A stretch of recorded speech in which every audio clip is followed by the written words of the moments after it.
A single summer used to last forever. One summer as a kid felt like a small lifetime. The days stretched out. August felt like it would never end. Now, you blink and it's December. An entire year, just gone. Vanished before you finished getting used to writing the date. Here's the strange part. A year is still 365 days.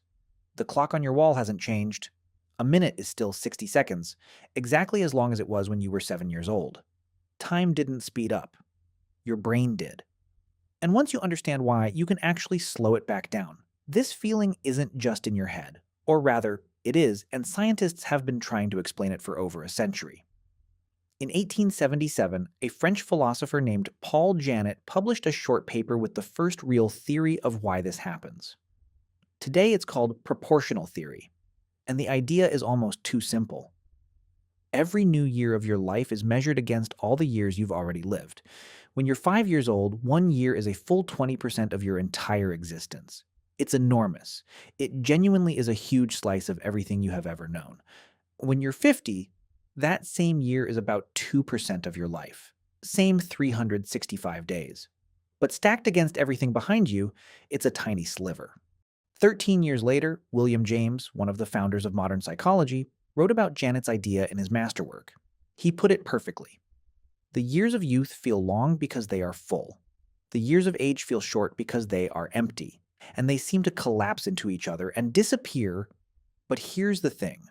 Proportional theory can't be the whole story, because if this were pure math, the speed up would be smooth and steady. And it isn't. Some weeks still crawl. Some entire years vanish. A ratio can't explain that. Something else is running underneath. And that something is memory. Your brain doesn't measure time with a clock. It measures time by how much you remember. Here is the mechanism. When you experience something new, your brain records it in dense, high-resolution detail. Your first day at a new job. The first time you walked through a city you'd never seen. A first kiss.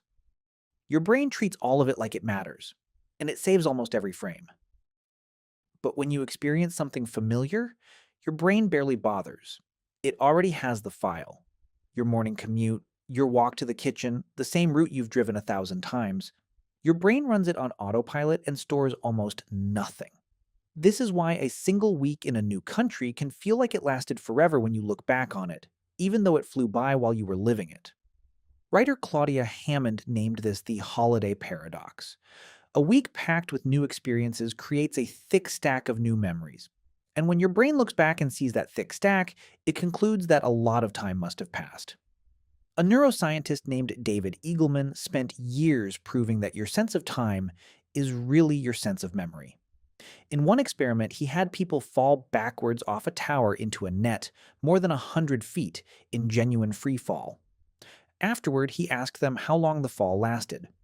On average, they overestimated the length of their own fall by about 36%. Not because time slowed down, but because in a moment of fear, the brain records everything in dense, panicked detail. And when it plays that dense recording back, it assumes the event must have taken longer than it did. So subjective time is built out of memory. More new memories and a stretch of life feels long, fewer new memories. And it collapses. Now put that together with getting older. When you're a child, everything is new. Every single day is recorded in high definition because you've never seen any of it before. But by adulthood, you've already done most of your firsts. First kiss, first job, first heartbreak, first apartment. Life settles into routine. Weeks become copies of other weeks. Months rhyme with each other. And a copy doesn't get its own memory. Your brain compresses it, files it under same as before, and moves on. And here's the unsettling part. A life on repeat is, in the only way you actually experience it, a shorter life. You could live to 90 and remember only a fraction of it, because most of it was a rerun your brain quietly declined to record. And it may go even deeper than memory. There might be a physical reason too. In 2019, an engineer at Duke University named Adrian Bajan published a paper titled "Why the Days Seem Shorter as We Get Older." His argument is that as you age, your brain physically processes images more slowly. As a child, your eyes flick around constantly. Your neural pathways are short, fresh, and fast. You take in more mental snapshots per second, more frames of the world. And more frames means more perceived time inside every hour. As you get older, those pathways grow longer and more tangled, and they start to degrade. Signals travel slower. Your internal frame rate drops. You are literally taking in fewer images of the world per second than you did as a kid. Same hour on the clock, fewer snapshots inside it. So it feels shorter. Researchers have even measured how this feeling changes with age. In 2005, two psychologists surveyed nearly 500 people between 14 and 94. They found something revealing. When they asked about short stretches, a week or a month, people of all ages felt about the same. But when they asked about the long haul, whether the last decade had rushed past, the sense of speed grew with age. It's the big spans, the years, and the decades that quietly collapse. So that's the bad news. On paper, time is going to keep accelerating. Every year a smaller fraction of the whole, every routine day a little less recorded, your frame rate slowly dropping. But here is the part that flips the whole thing around. If your sense of time is built out of memory, out of novelty, then the speed of your life was never fixed. It isn't the calendar running out. It's your brain choosing to record less. And you can change what it records. The fear that time is running out is aimed at the wrong thing. The problem was never how many days you have left, it's how many of those days you actually keep. Because the people who reach the end and feel their lives were long and full aren't the ones who found the most comfortable routine.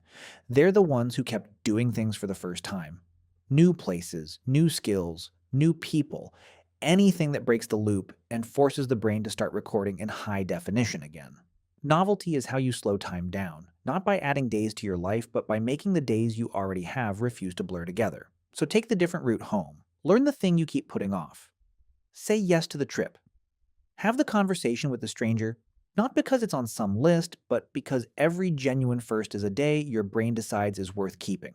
A child's summer lasts forever because every single thing inside it is happening for the first time.